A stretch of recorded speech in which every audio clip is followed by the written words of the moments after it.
bienvenido a otra entrevista más, a no otro podcast más de cine. Y hoy tenemos el placer de tener de invitado a Óscar Pedraza, uno de los directores con mayor trayectoria en series de televisión. ¿Qué tal, Óscar? ¿Cómo estás?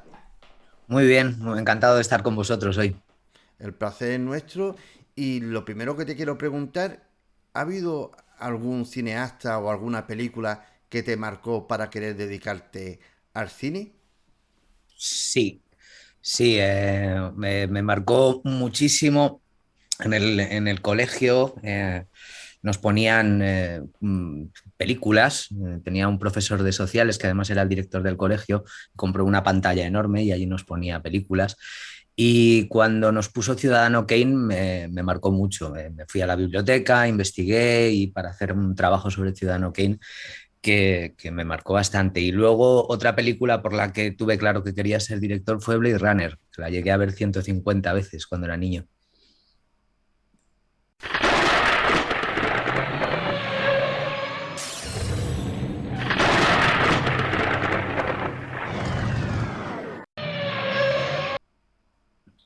¿Y cuál es la película o serie que ves una y otra vez?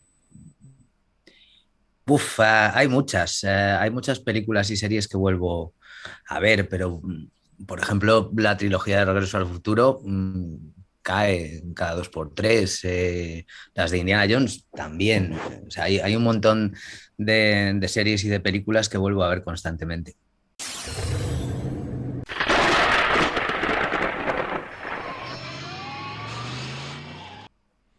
¿Y se puede saber en qué proyecto estás trabajando actualmente? Pues ahora mismo estoy cerrando dos. Estoy cerrando la primera temporada de La Noche Más Larga para Netflix. Estamos ahora con la postproducción y estoy en el rodaje de Sky Rojo 3, la tercera temporada. Eh, ¿Puedes hablarnos de cómo fue el rodaje de Sky Rojo? Pues rodamos las dos primeras temporadas seguidas y, eh, y fue un rodaje complicado porque nos pasaron muchas cosas. El mayor problema que tuvimos fue con la climatología, porque es una serie de rollo fronterizo que transcurre en desiertos, en Tenerife, pero se rodó en invierno. Entonces, claro, las actrices pasaron un frío tremendo. El año pasado nos pilló la Filomena, o sea, nos pasó de todo, pero también es un rodaje muy divertido de hacer, porque es muy loco todo lo que sucede. Entonces, además, como director puedes hacer cosas que no harías en ninguna otra serie. ¿Y estudiaste cine o aprendiste de manera autodidacta? No, yo aprendí de manera autodidacta. Mi padre se dedica a esto, es director de producción. Entonces en casas había cajas con guiones y con órdenes de trabajo. Y entonces me puse a investigar y a hacer cortos de niño con una cámara de vídeo que tenía mi abuelo y con Super 8. Y luego al venir a Madrid me metí en una escuela de cine que no me gustó absolutamente nada y entonces no llegué ni a terminarla y me surgió la oportunidad de trabajar, así que no seguí la escuela. Empecé de meritorio y hasta ahora. ¿Y qué significa para ti ser director? Para mí ser director, hombre, al final es la persona que, que unifica todos los criterios en un rodaje. Es, digamos, como el director de orquesta. Eso no significa que todo lo haga yo. Suelo decir siempre que mi trabajo depende en un 60 o un 70% de mi equipo. Por eso elijo muy bien a la gente que me llevo, tanto al ayudante de dirección como a los efectos especiales, como a los especialistas. Por eso me gusta rodearme de gente que, además de ser muy profesional, entiendan mi forma de entender las cosas y de todas sus propuestas, también de los cámaras, del director de fotografía, pues obtienes un resultado u otro. Es muy diferente. Cambiar de equipo es cambiar también todo el estilo. ¿A ti alguna vez te han impuesto trabajar con un equipo y has tenido que luchar por el tuyo propio? Sí, sí. Sí, de hecho, Y, vamos, es normal, siempre en cada nuevo trabajo pues hay una serie de gente y entonces a veces ganas, a veces no. Bueno, es así este oficio. También está bien trabajar con otras personas diferentes, lo que pasa es que cuando tienes muy claro lo que quieres, pues prefieres no arriesgar. ¿Y cómo fueron tus inicios? Pues mis inicios, eso, empecé de meritorio, llevando cafés y atendiendo las llegadas de los actores, el puesto de meritorio de dirección, que era el anterior, vamos, antiguamente. Y empecé, mi primer trabajo fue en una serie que se llamaba Entre Naranjos, que la dirigía Josefina Molina. Luego entré en La Casa de los Líos con Arturo Fernández, ahí estuve bastante tiempo. También estuve en una que se llamaba Señor Alcalde con Larrañaga. Y a partir de ahí, pues vas ascendiendo y, y sigues tu carrera. Mi primer trabajo como primer ayudante de dirección fue una serie que se llamaba La Ley y la Vida para Televisión Española y de ahí pasé a Cuéntame, que la arrancamos dos ayudantes, que éramos Antonio Pemau y yo. y cuéntanos cuál era tu función cuando has sido primer ayudante de dirección. Uf, el primer ayudante de dirección es el trabajo más ingrato del mundo, porque básicamente consiste en organizar todo el rodaje y hacer que se cumplan los planes de trabajo que tú mismo has hecho. Eh, Tienes que unir todas las diferentes piezas para que el director consiga hacer su película. Es un puesto muy ingrato y muy poco reconocido. Pero digamos que es la persona que manda en un rodaje. Sí, sí, eso hace también que te enemistas con un montón de gente, porque no le vas a, es imposible que le gustes a todo el mundo y todo el mundo quiere hacer su trabajo bien y a veces pues tienes que imponerte porque si no, no se cumple el plan. Entonces es ingrato, pero sí efectivamente es la persona que manda en el rodaje, por Y, encima del director a veces. y Hay siempre, veces que en rodaje, antiguamente, hace 20 años, yo recuerdo que los ayudantes eran como más estrictos, más rígidos, y Ujú. últimamente he visto en rodaje que el primer ayudante es tienen más mano izquierda, la gente también está más comprometida, o sea que hay menos gritos, hablando un poquito en Sí, serio. sí, en eso se ha evolucionado, como en todo. Además, claro, la vieja escuela, que es la que yo aprendí, pues me ha dado paso pues, a otro tipo de escuelas. Entonces ahora se intenta no gritar tanto, pero claro, nosotros aprendimos a gritos. Entonces al final lo que acabas haciendo es gritar tú también, porque es lo que has aprendido. Era mucho más estricto antes. Ahora, bueno, se dejan pasar los fallos. Bueno, pues pones cara y ya está. Pero antes era muy duro estar en un rodaje con gente de una generación que había rodado en los 60, en los 70, en los 50 y eran muy duros. Pero y, también aprendías mucho, ¿eh?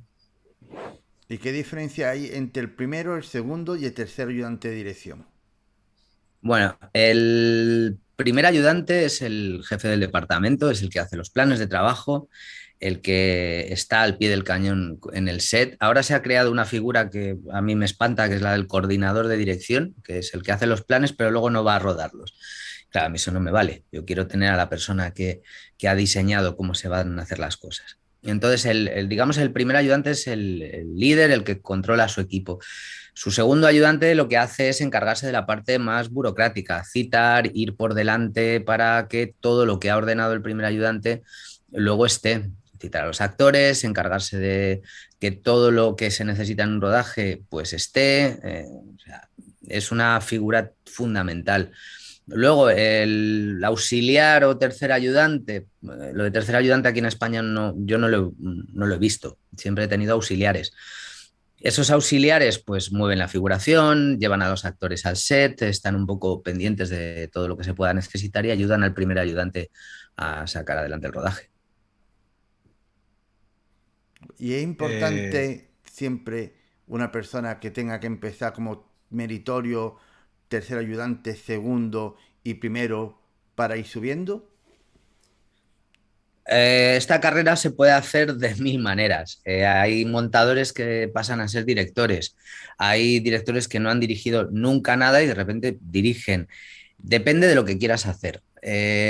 Yo considero que si lo que quieres hacer es televisión, que es un medio muy técnico en el que tienes que improvisar muchas veces porque no vas a poder hacer todo lo que quieres.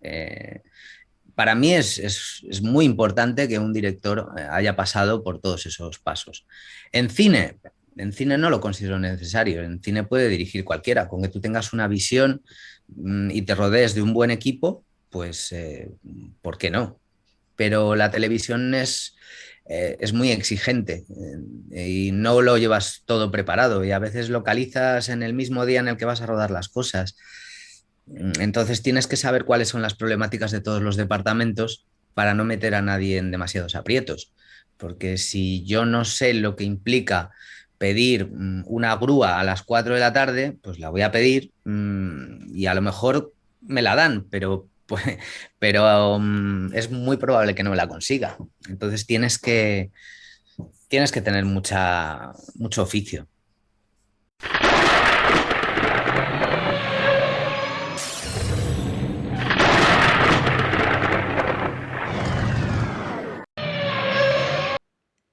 Óscar, y desde tus inicios hasta ahora, ¿cuál ha sido la evolución de las series?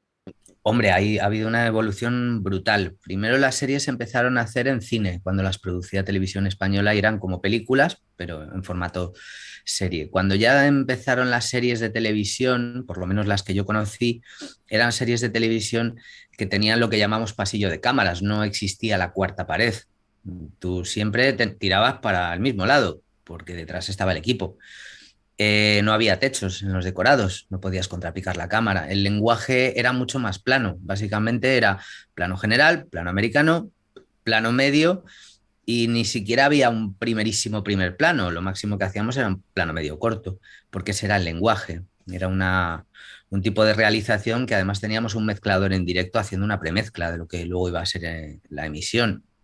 Te hablo de series como La Casa de los Líos, Señor Alcalde, Aladina, incluso Cuéntame, aunque Cuéntame ya empezó a ser un híbrido entre los dos tipos de realización, tenía más intención, pero La Casa de los Alcántara no tenía cuarta pared. Cuando queríamos hacer un plano frontal del televisor había que poner un paño adicional para tener esa cuarta pared y se utilizaban tres cámaras. Ahora normalmente rodamos con dos o con una.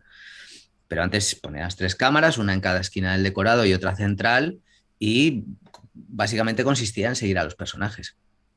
Y ahora no, ahora la realización es una realización cargada de intención. Dependiendo del proyecto, tienes que darle un estilo a la cámara. Digamos que ha cambiado la forma de realizar la serie de televisión. Sí, mucho, muchísimo. También ha influido mucho el cambio de cámaras. Nosotros al principio rodábamos con cámaras de vídeo. Las cámaras de vídeo no tienen profundidad de campo. El sensor 4 tercios y la óptica que llevábamos y todo. Al empezar a utilizar cámaras ya en formato digital, pero cinematográficas, y especialmente yo noté una barbaridad cuando en Tierra de Lobos, que creo recordar que fue la primera serie que utilizó Alexa de Arri, claro, de repente pasas a tener no sé cuántos stops de rango dinámico. Puedes hacer cosas impensables hasta ese momento y te das cuenta de que no necesitas tantos planos porque con uno, que ya es bonito de por sí, te vale. Antes hacíamos muchos planos para tratar de ser lo más cinematográficos posible. Llegó hasta el punto que creo que fue la serie Periodistas. En la serie Periodistas le metían después lo que llamaban un film mode a la imagen para que se asemejara un poco más a la imagen cinematográfica, o sea que esa búsqueda siempre ha estado ahí. Ahora por fin, pues tenemos lo mismo que el cine. ¿Y qué cualidades debe tener un ¿No? director de serie de televisión? Bueno, yo creo que la rapidez es algo importante en un director de televisión, pero no sabría decirte porque cada director es un mundo y no, no sé, no creo que haya un estándar de cosas que uno tiene que tener. He conocido a gente, a compañeros míos muy diferentes entre sí y todos ellos hacían un gran trabajo. No creo que haya unas cualidades necesarias. Pero yo creo que lo más importante también es tener cómo quiere realizarlo y tener en la cabeza cómo quiere el montaje. Sí, bueno, eso por supuesto, quiero decir, sí, pero eso es parte del oficio, sí, sí, claro, tienes que tener claras las cosas y tienes que llegar al set sabiendo qué quieres hacer, no puedes llegar y ponerte a improvisar, eso no funciona así. Oscar, por ejemplo, antes has hablado de tu equipo, Ujú, lo necesario que es tener un equipo. Yo lo que veo es como que un equipo es una piña que la complementan los piñones, que son los compañeros, y cuanto más unida, mejor trabaja. ujú. Tú cuando estás eligiendo esos piñones para hacer tu piña, ¿qué buscas? Pues busco que sean lo primero buena gente y a partir de ahí que sean buenos profesionales. No me vale un buen profesional si no es buena persona. Prefiero que no sea tan profesional, pero que sea muy buena persona. Entonces intento rodearme de buena gente, porque eso siempre sale bien. Ujú. Y cuéntanos cuál ha sido para ti el rodaje más duro. El rodaje más duro, no sabría decirte, la verdad.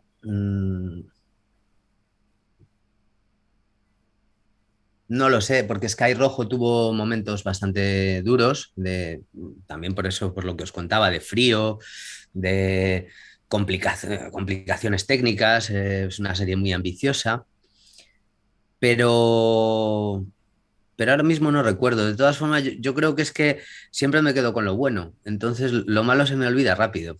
Por eso no soy capaz de decirte así una experiencia terrible, al menos como director, como ayudante seguramente hubo muchos, pero, pero como director, la verdad es que he disfrutado mucho todo lo que he hecho. Imagino, Como director, pero ¿sí? Imagino que para que un rodaje salga bien es muy importante hacer una buena preproducción. Fundamental. Efectivamente, cuanto mejor prepares, menos problemas te vas a encontrar después. Eso es vital. Cuanto más tiempo le dediques a esa preproducción, luego las cosas salen infinitamente mejor.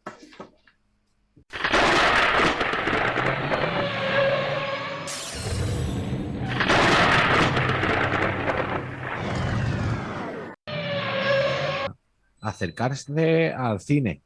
Ujú. En Estados Unidos recuerdo yo que las series se grababan en formato cine, o sea, que nunca han grabado con... Y entonces, ¿tú ves notas como que la evolución va a llegar a un momento en que las series importantes sean como grabar cine, como Ahora mismo rodar? ahora mismo es el mismo sistema. Ya rodamos igual que en cine, porque el cine se hace en digital, las series se hacen en digital, utilizamos las mismas cámaras, a veces ya utilizamos los mismos tiempos, el mismo sistema de iluminación. Ahora mismo no hay apenas diferencia entre un rodaje de cine o de una serie de alto presupuesto. Siempre hablamos de series de alto presupuesto, no es lo mismo, claro, tener 8 días para hacer 70 minutos que tener pues 15 días para hacer 20 minutos. No es lo mismo los tiempos, pero en muchos niveles las series han llegado ya a tener por lo menos esa intención. ¿Y cuánto es de media se rueda? ¿Cuántas páginas de guión se rueda en una serie ahora en plan Sky Rojo, de Telecinco, etcétera? Depende, es que antes eso era mucho más estandarizado. Yo antes te podía decir cuando era ayudante, pues hacemos ahora tantas páginas, hacemos 8 o tal. Ahora no, porque hay días que no llegamos a rodar una página, porque claro, es una explosión, persecución, acción, que al final no llegas ni a rodar una página. Y otros días, pues se pueden hacer, si es un diálogo entre dos personas en un despacho, pues a lo mejor haces 4 o 5, pero porque te lo permite la puesta en escena y porque es más sencillo. Pero en el momento en que te pones a rodar acción, días y días y días. Ok. Y háblanos de tu cortometraje Fascículo. Bueno, Fascículos es un corto que surgió la idea a partir de un relato que escribí y se los pasé a un muy buen amigo, a Eliseo García Nieto, y me dijo, oye, ¿por qué no hacemos un corto de esto? Y le dije, bueno, entonces se puso a escribir el guión, yo le eché una mano y al final pues lo presentó para que nos dieran subvención, nos dieron subvención y no hay marcha atrás. No es un corto del que yo esté plenamente satisfecho porque, o sea, creo que cometí errores de novato muy grandes a nivel narrativa para que se entendiera mejor la historia. Luego también me encontré, pues hubo secuencias que no se pudieron rodar por falta de tiempo. También me empeñé en rodarlo en 35 milímetros. Si lo hubiéramos rodado en digital, entonces no teníamos las cámaras digitales que hay ahora, pero ese corto ahora mismo pues se podría haber sacado más partido a todo. Pero bueno, ahí está. Fue una muy bonita experiencia también.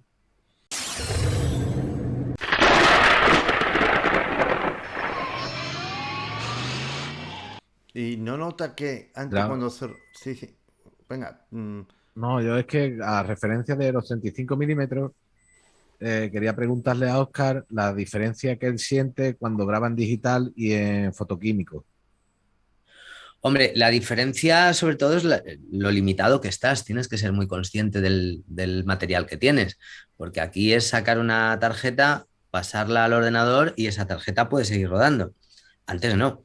Antes tú trabajabas con una proporción de X metros de película. Entonces, yo en fascículos tenía una proporción de 9:1, que significaba que podía hacer hasta 9 tomas. Pero pero era una media, vamos, salvaje. Yo rodé con mucha película. Pero claro, luego esa película la llevas a revelado y dices, vale, quiero hacer un fundido. Bueno, pues un infundido en internegativo interpositivo, 200.000. Bueno, es que aquí quiero repetir el plano. No, pues hay que hacer interpositivo, internegativo, 200.000. Es decir, cada proceso, al ser físico, se disparaban los costes y entonces tenías que llevar muy, muy, muy pensado lo que querías hacer. Por ejemplo, los planos congelados de fascículos y los créditos, lo que se hizo fue se escaneó el negativo para trabajarlo en digital, pero ese proceso de escaneado del negativo también es carísimo. Entonces, por eso decía que hubiera salido mucho más barato y seguramente se hubiera trabajado de otra manera más cómoda.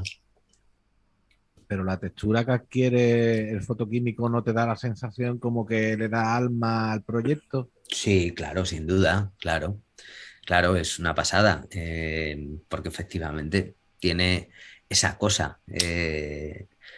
Lo que pasa es que tienes que sopesar pros y contras. Ahora mismo también la evolución del digital ha conseguido que si tienes un buen director de fotografía y una buena postproducción, puedes conseguir unas texturas increíbles. Es decir, te ves cualquier película de David Fincher de las actuales que están rodadas íntegramente en digital y además él utiliza un montón de efectos visuales de los que yo llamo invisibles para poner calles o para... Y vamos, es una pasada.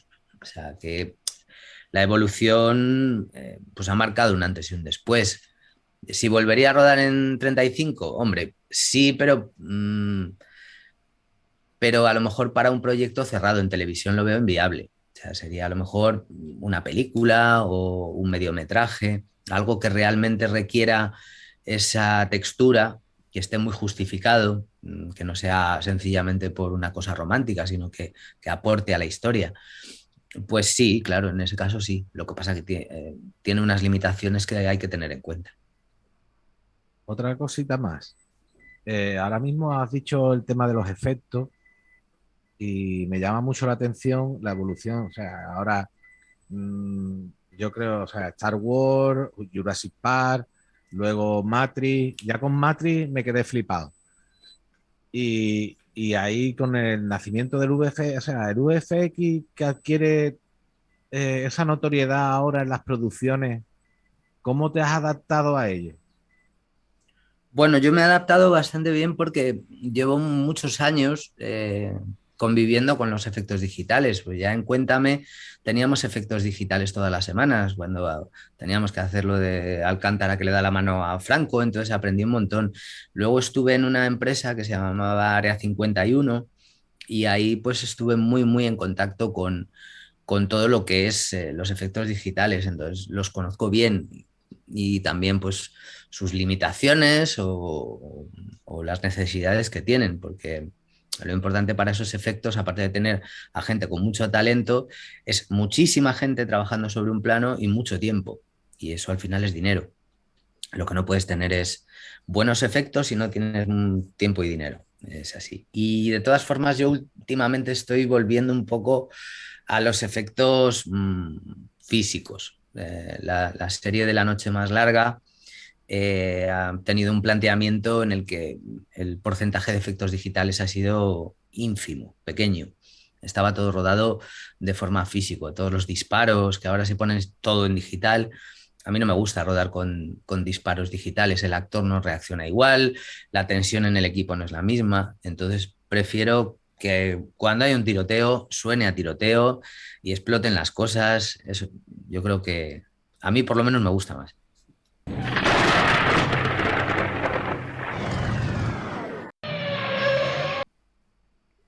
¿Y qué parte creativa te gusta más? ¿La preproducción, producción o postproducción? La producción. Soy un animal de rodaje, a mí me gusta mucho rodar. ¿Y tienes alguna manía o costumbre durante el rodaje? Bueno, sí, no sé por qué. Si estoy rodando en agosto, a veces entre toma y toma me da por cantar villancicos. No me preguntes por qué, pero es así. De hecho, la script, claro, si a veces trabajo con diferentes scripts, la que no me conoce se queda mirando como diciendo, ¿y este tarao que tengo aquí? Pero sí, es una manía que tengo, me pongo a cantar villancicos, no sé de dónde me viene. ¿Y cómo es tu manera de trabajar con el equipo técnico?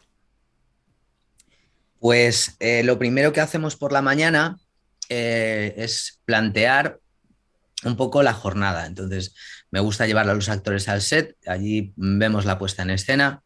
Si hay que cambiar algo, porque de repente al actor no le viene bien lo que yo he planteado, pues se cambia en ese momento, los actores se van a procesos y yo ya me quedo trabajando con el equipo en este plano, este otro. Luego me voy a trabajar el texto con los actores y cuando vuelvo a rodar y así todo el día. Pero sobre todo está ese momento de briefing que me parece muy importante en el que necesito toda la atención de todo el mundo para que sepan qué es lo que vamos a hacer y cómo lo vamos a hacer.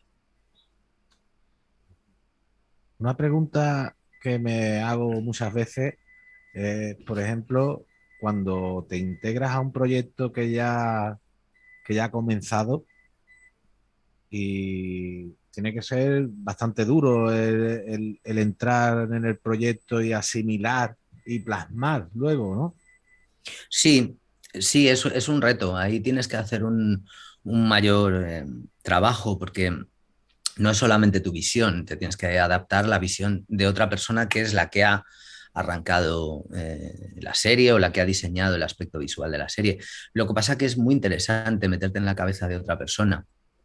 Para mí, yo creo que cuanto más he aprendido es cuando me he puesto en los zapatos de otro y he dicho, ¿por qué lo va a rodar así? Ah, ¿por qué quiere esto?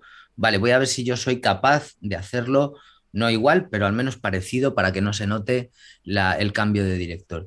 Y de ahí sacas muchas cosas que luego te quedas tú, porque es un aprendizaje tremendo. A mí esas experiencias siempre han sido al final muy positivas. Y el tema de los videoclips, por ejemplo, con Sober, ¿nos puedes contar algo? Sí, eso surgió pues trabajando en Área 51 y como Sober se lleva muy bien con Ramón, que es el dueño de la empresa, y con Fanny, pues me empezaron a encargar cosillas y también pues nos hicimos muy colegas, entonces estábamos allí todo el día inventando cosas y bueno, pues la verdad es que es una gozada trabajar con ellos, son gente encantadora. Cuando haces un videoclip, eh, o sea, supongo que pasará de todo, de que tal vez te dan un proyecto o que tú les propones o cómo suele ser. Normalmente mi experiencia, como los videoclips en este país tienen poquísimo presupuesto, pero poquísimo, lo primero que pregunto es qué presupuesto hay para inventarme algo que me llegue con ese presupuesto, porque claro, de nada sirve que yo me invente una cosa maravillosa de los Sober tocando en el ala de un avión si no lo voy a poder hacer. Entonces, lo primero que pregunto es, ¿cuánto dinero hay? Me dicen, pues tiene tanto. Digo, vale, con eso tengo para irme a un bosque y comprar un par de luces, alquilar la cámara y no sé qué. Venga, pues ya está. Y a partir de ahí negocio con el grupo la idea, les voy proponiendo cosas hasta que llegamos a un consenso y luego es un día de rodaje o dos como muchísimo. Y si no fuese director, Y otra, ¿en qué departamento te gustaría trabajar? Director de fotografía. Me parece yo que creo que tú es, has tocado cámara también, ¿no? sí, sí, Por la lo que forma de pasa hablar que que, tiene y demás. sí, sí, lo que pasa que es todo, pues eso, autodidacta, entonces me faltan muchos conocimientos técnicos que me hubiera gustado tener y por eso cada vez que veo cómo están trabajando el director de foto, tal, me pego allí como puedo para aprender más de ellos, pero ese puesto me hubiera encantado. Que cuando hablas se te nota los conocimientos de cámara, te ha faltado hablar de óptica un poquito y ya lo bordaba. Y yo estaba pensando, digo, lo mismo es que antes también, o sea, cuando haces los videoclips, operas tú la cámara. Sí, sí, cuando hago los videoclips opero la cámara y en algunas ocasiones en rodaje, pues también he pedido llevar la cámara, porque también es algo que me gusta mucho.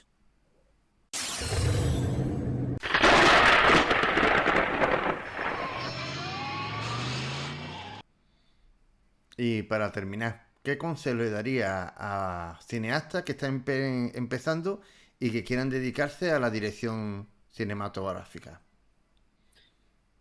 Uf, pues hombre, yo supongo que el consejo que da todo el mundo, que es rueda, rueda, rueda, rueda, rueda, yo le recomendaría que intentaran meterse en un rodaje desde abajo, que aprendan, porque es una cosa que se está perdiendo, a lo importante que es estar en tu sitio en cada departamento, porque a veces entran gente en los rodajes que como ahora todo el mundo tiene acceso a las cámaras, poco les falta para sentarse en la silla del director y opinar y dices, no, vamos a ir paso a paso. Tú empiezas desde abajo, aprende, tienes que ser responsable, puntual, etcétera, etcétera, que lo otro ya te llegará. Y en su vida privada, que sigan rodando, que sigan investigando, que sigan viendo cine, eso que no lo dejen. Pero a la hora de meterse en un rodaje, si quieren ser profesionales, que empiecen desde abajo. Pues muchas gracias, Oscar, por aceptar la invitación y compartir con nosotros tu pasión por el cine. Un placer, encantado, mucho gusto. Muchas gracias por tu tiempo, Oscar.